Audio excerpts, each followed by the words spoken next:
പുതിയൊരു വീഡിയോയിലേക്ക് എല്ലാവർക്കും സ്വാഗതം. അപ്പോൾ ഇന്നത്തെ വീഡിയോയിൽ നമ്മൾ ചെയ്യാൻ പോകുന്നത് ബട്ടർ കേക്ക് എങ്ങനെ വേറൊരു മെത്തേഡിൽ ഉണ്ടാക്കാമെന്നാണ്. നമ്മൾ കഴിഞ്ഞ വീഡിയോയിൽ വേറൊരു മെത്തേഡിൽ ഉണ്ടാക്കുന്നത് കണ്ടു. അപ്പോൾ നമുക്ക് ഈ ബട്ടർ കേക്ക് എങ്ങനെയാണ് വളരെ ഈസി ആയിട്ട് റെഡിയാക്കുന്നതെന്ന് നോക്കാം.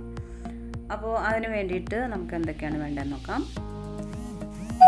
അതിന് വേണ്ടിയിട്ട് നമ്മളൊരു ഡ്രൈ ആയിട്ടുള്ളൊരു ബൗൾ എടുത്ത് വയ്ക്കുക. അതിൽ 1 കപ്പ് മൈദ എടുക്കുക. അതായത് 1 കപ്പ് മൈദ എന്ന് പറയുമ്പോൾ നമ്മൾ ഫ്ലാറ്റായിട്ടാണ് എടുക്കേണ്ടത്. 1 കപ്പ് മൈദയ്ക്ക് 1 teaspoon baking powder. 1 teaspoon baking powder എന്ന് പറയുമ്പോൾ ഇതുപോലെ അല്ല എടുക്കേണ്ടത്, ഇതുപോലെ ഒന്ന് ഫ്ലാറ്റ് ആക്കുക. അതിന് ശേഷം എടുക്കുക. ഇതാണ് 1 ടീസ്പൂൺ ബേക്കിംഗ് പൗഡർ. അതിന് ശേഷം ഒരു പിഞ്ച് ഉപ്പിട്ട് കൊടുക്കുക. എന്നിട്ട് ഇത് നന്നായിട്ടൊരു വിസ്ക് വെച്ച് ഈ ബൗളിൽ വെച്ച് തന്നെ ഒന്ന് മിക്സ് ചെയ്യുക. നമ്മൾ ബേക്കിംഗ് പൗഡറൊക്കെ എല്ലാ ഭാഗത്തേക്കും ഒന്ന് എത്താൻ വേണ്ടിയിട്ടാണ് നമ്മളിങ്ങനെ ചെയ്യുന്നത്. അപ്പോൾ ഇങ്ങനെ ഒന്നല്ലെങ്കിൽ ഇങ്ങനെ ചെയ്യുക, അതല്ലാന്നുണ്ടെങ്കിൽ നമ്മളൊരു അരിപ്പ വെച്ചിട്ട് ഒരു 3 ടൈംസ് അരിച്ചെടുക്കുക. അതിനുശേഷം നമ്മളിതിലേക്ക് ഒരു 1/4 കപ്പ് പൊടിച്ച പഞ്ചസാരയാണ് ഞാനിവിടെ എടുത്തിരിക്കുന്നത്. 1/4 കപ്പ് എന്ന് പറയുമ്പോൾ തന്നെ അത്യാവശ്യം നല്ലൊരു മധുരം കേക്കിനുണ്ടാകും.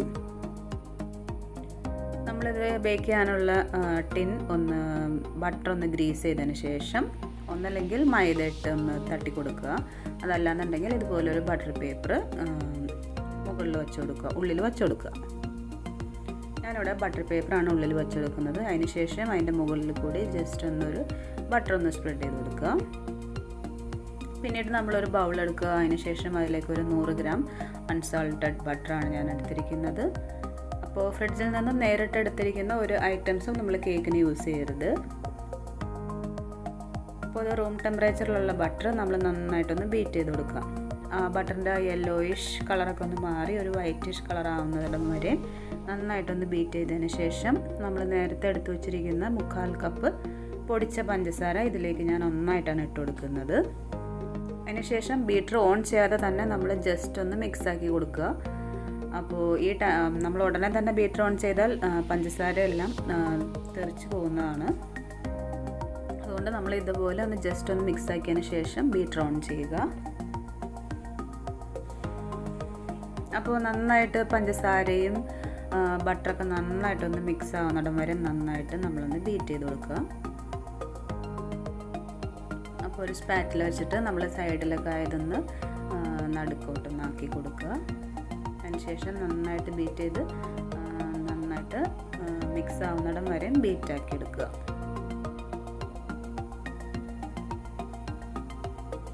നമ്മൾ ബീറ്റ് ചെയ്യാൻ എടുക്കുന്ന ബൗള് നല്ല ക്ലീൻ ആയിരിക്കാൻ പ്രത്യേകം ശ്രദ്ധിക്കണം.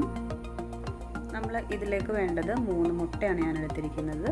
അപ്പോൾ ഒരു മുട്ട ഇട്ടതിന് ശേഷം നന്നായിട്ട് ബീറ്റ് ചെയ്യുക. അപ്പോൾ മുട്ട ഇടുന്ന ടൈമിൽ തന്നെ നമ്മൾ 1 ടീസ്പൂൺ വാനില എസൻസ് ഒഴിച്ചു കൊടുക്കുക. എഗ്ഗിൻ്റെ സ്മെല്ലൊക്കെ ഒന്ന് പോകാൻ വേണ്ടിയിട്ടാണ് നമ്മൾ മുട്ട ഇടുന്ന ടൈമിൽ തന്നെ വാനില എസൻസ് ഒഴിച്ചു കൊടുക്കുന്നത്. അപ്പോൾ ഓരോ മുട്ട ഇട്ടതിന് ശേഷവും നമ്മൾ നന്നായിട്ട് ബീറ്റ് ചെയ്ത് കൊടുക്കുക. നമ്മുടെ ബാറ്റർ നല്ല ഫ്ലഫി ആവുന്നിടം വരെ നന്നായിട്ട് ബീറ്റ് ചെയ്ത് കൊടുക്കുക.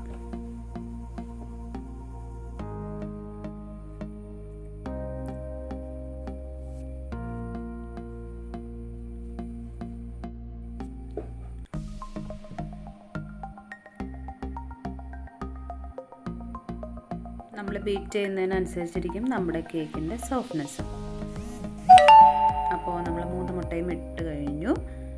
നന്നായിട്ട് ബീറ്റായിട്ട് ഇവിടെ വന്നു കഴിയുമ്പോൾ നമുക്ക് ഡ്രൈ ഇൻഗ്രീഡിയൻസ് ആഡ് ചെയ്യാം. അപ്പോൾ നമ്മളൊരു 3 ടേബിൾ സ്പൂൺ അല്ലെങ്കിൽ ഒരു 1/4 കപ്പ് വാം മിൽക്ക് നമ്മുടെ സൈഡിലൊന്ന് വച്ചേക്കുക. എന്തിനാണെന്ന് വെച്ചാൽ നമ്മൾ ഡ്രൈ ഇൻഗ്രീഡിയൻസ് ആഡ് ചെയ്യുന്ന ടൈമിൽ ബാറ്റർ ടൈറ്റായെന്ന് ഫീലിംഗ് തോന്നുകയാണെങ്കിൽ നമുക്ക് ഓരോ ടേബിൾ സ്പൂൺ വീതം മിൽക്ക് അതിലേക്ക് ഒഴിച്ചു കൊടുത്ത് നമുക്ക് സ്മൂത്തായിട്ട് മിക്സ് ചെയ്തെടുക്കാൻ വേണ്ടിയിട്ടാണ്. അപ്പോൾ നമ്മൾ നേരത്തെ അരിച്ചു വെച്ചിരിക്കുന്ന ഡ്രൈ ഇൻഗ്രീഡിയൻസ് ഓരോ 3 ബാച്ചസ് ആയിട്ട് ഇട്ട് കൊടുക്കുക. നമ്മൾ എല്ലാം കൂടി ഒറ്റ തവണ ഇട്ട് മിക്സ് ചെയ്യരുത്, 3 തവണയായിട്ട് ഇട്ട് കൊടുക്കാവൂ. ഓരോ തവണ ഇട്ട് കഴിയുമ്പോൾ നമ്മളിതുപോലെ കട്ട് ആൻഡ് ഫോൾഡ് മെത്തേഡിൽ മിക്സാക്കി കൊടുക്കുക. അപ്പോൾ നമ്മളിങ്ങനെ മിക്സ് ചെയ്യുന്ന ടൈമിൽ ബാറ്റർ ടൈറ്റായി എന്ന് നമുക്ക് തോന്നുകയാണെങ്കിൽ 1 ടേബിൾ സ്പൂൺ മിൽക്ക് ഒഴിച്ചു കൊടുക്കുക. അപ്പോൾ ഈ ബട്ടർ കേക്കിൻ്റെയും ടീ കേക്കിൻ്റെയൊക്കെ ഒരു കൺസിസ്റ്റൻസി എന്ന് വെച്ചാൽ അതൊരു കുറച്ചൊരു ടൈറ്റ് കൺസിസ്റ്റൻസിയാണ്, അതായത് ഒരു ഡ്രോപ്പിംഗ് കൺസിസ്റ്റൻസി ആയിരിക്കും.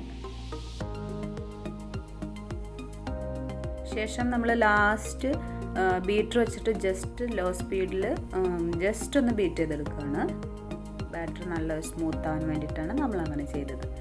അപ്പോൾ ഈ ഒരു ബാറ്റർ തന്നെ നമുക്ക് കപ്പ് കേക്ക്സിലും യൂസ് ചെയ്യാം. ഞാനിവിടെ ഇതുപോലെ കട്ടിയുള്ള കപ്പ് കേക്കിൻ്റെ മോൾഡാണ് എടുത്തിരിക്കുന്നത്. അപ്പോൾ ഇതിലേക്ക് നമ്മളൊരു ഹാഫ് ബാറ്റർ ഇട്ട് കൊടുക്കാവൂ.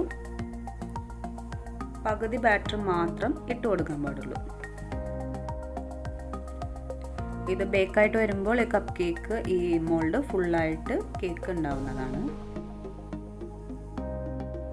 അപ്പോൾ നമ്മളിവിടെ കുറച്ച് കപ്പ് കേക്ക്സിലും കുറച്ച് നമ്മൾ നേരത്തെ ഗ്രീസ് ചെയ്ത് വെച്ചിരിക്കുന്ന ടിന്നിലുമാണ് നമ്മളിടാൻ ഉദ്ദേശിക്കുന്നത്.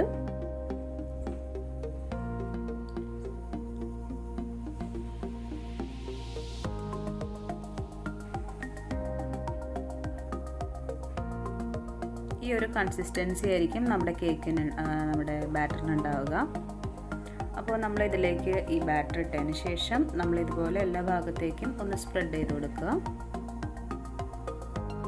അപ്പോൾ ഈ ഒരു കേക്ക് നമ്മൾ ബട്ടർ ഐസിങ് ചെയ്യാനും യൂസ് ചെയ്യാം. നമ്മൾ ഈ ഒരു കപ്പ് കേക്ക്സ് ബട്ടർ ഐസിങ് ചെയ്ത് ഉപയോഗിക്കാനും സൂപ്പറാണ്. അപ്പോൾ നമ്മളിത് 20 മിനിറ്റ്സ് ആണ് എനിക്കിവിടെ ബേക്ക് ചെയ്യാൻ എടുത്ത ടൈം. 160 ഡിഗ്രിയിൽ 20 മിനിറ്റ്സ്. ഓരോ ഓവനും വ്യത്യാസമായിരിക്കും അതിൻ്റെ ടെമ്പറേച്ചറിൽ. അപ്പോൾ നമ്മൾ ഈ കപ്പ് കേക്ക്സ് ഒക്കെ ബേക്ക് ചെയ്യുന്ന ടൈമിൽ 20 മിനിറ്റ്സ് അതിന് എടുക്കാറുള്ളൂ. അപ്പോൾ നമ്മൾ ഫുള്ളായിട്ട് ഈ ബാറ്റർ ഈ കേക്ക് ടിന്നിൽ വെച്ചിട്ട് ബേക്ക് ചെയ്യുന്ന ടൈമിൽ നമുക്ക് 30 മിനിറ്റ്സ് ഇത് ബേക്ക് ചെയ്യേണ്ടതായിട്ട് വരും. അപ്പോൾ 20 മിനിറ്റ്സ് കഴിഞ്ഞിട്ടുണ്ട്. ഞാനൊരു സ്ക്വയർ വെച്ച് ഇൻസേർട്ട് ചെയ്ത് നോക്കിയപ്പോൾ നമ്മുടെ കേക്ക് ഇവിടെ സ്ക്വയർ ഇവിടെ ക്ലീൻ ആയിട്ടാണ് വന്നിട്ടുള്ളത്. അപ്പോൾ നമ്മുടെ കേക്ക് നന്നായിട്ട് ബേക്കായിട്ട് വന്നിട്ടുണ്ട്. നമുക്കിത് ഓവനിൽ നിന്നും മാറ്റാം. അതിനുശേഷം നമുക്ക് ഈ കേക്കിൻ്റെ മുകളിൽ ഒരു ഗ്ലേസിംഗ് ഒക്കെ കിട്ടുന്നതിന് വേണ്ടിയിട്ടാണ് നമ്മൾ ഇതിൻ്റെ മുകളിൽ ചൂടോടുകൂടി തന്നെ കുറച്ച് ബട്ടർ ഒന്ന് സ്പ്രെഡ് ചെയ്ത് കൊടുക്കാം.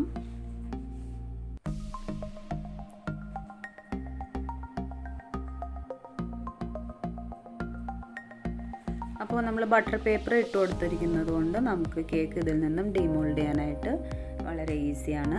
ഇനി നമുക്ക് ഈ കേക്ക് ഒന്ന് നന്നായിട്ട് ചൂടാറാനായിട്ട് മാറ്റി വെക്കാം. നമുക്ക് കേക്കിൻ്റെ മുകളിൽ വേണമെങ്കിൽ കുറച്ച് ഷുഗർ പൗഡർ ഇതുപോലെ ഒരു അരിപ്പയിലാക്കിയിട്ടൊന്ന് സ്പ്രെഡ് ചെയ്ത് കൊടുക്കാം. അപ്പോൾ നമ്മുടെ കേക്ക് ഇവിടെ റെഡി ആയിട്ട് വന്നിട്ടുണ്ട്. സൂപ്പർ ടേസ്റ്റാണ്. നല്ല സോഫ്റ്റ് ആയിട്ടുള്ളൊരു കേക്കാണ്. അപ്പോൾ എല്ലാവരും ഈ കേക്ക് ഒന്ന് ട്രൈ ചെയ്ത് നോക്കണം. ഈ ഒരു കേക്ക് വെച്ചിട്ട് നമുക്ക് ഇതുപോലെ ലെയറായിട്ട് കട്ട് ചെയ്തതിന് ശേഷം നമുക്ക് ബട്ടർ ഐസിങ്ങിൻ്റെ ഫില്ലിങ് കൊടുക്കാവുന്നതാണ്. പിന്നെ ഇതുപോലെ കപ്പ് കേക്ക്സിൻ്റെ മുകളിൽ ഇതുപോലെയുള്ള ബട്ടർ ഐസിങ് ആണ് ഞാനിവിടെ കൊടുത്തിരിക്കുന്നത്.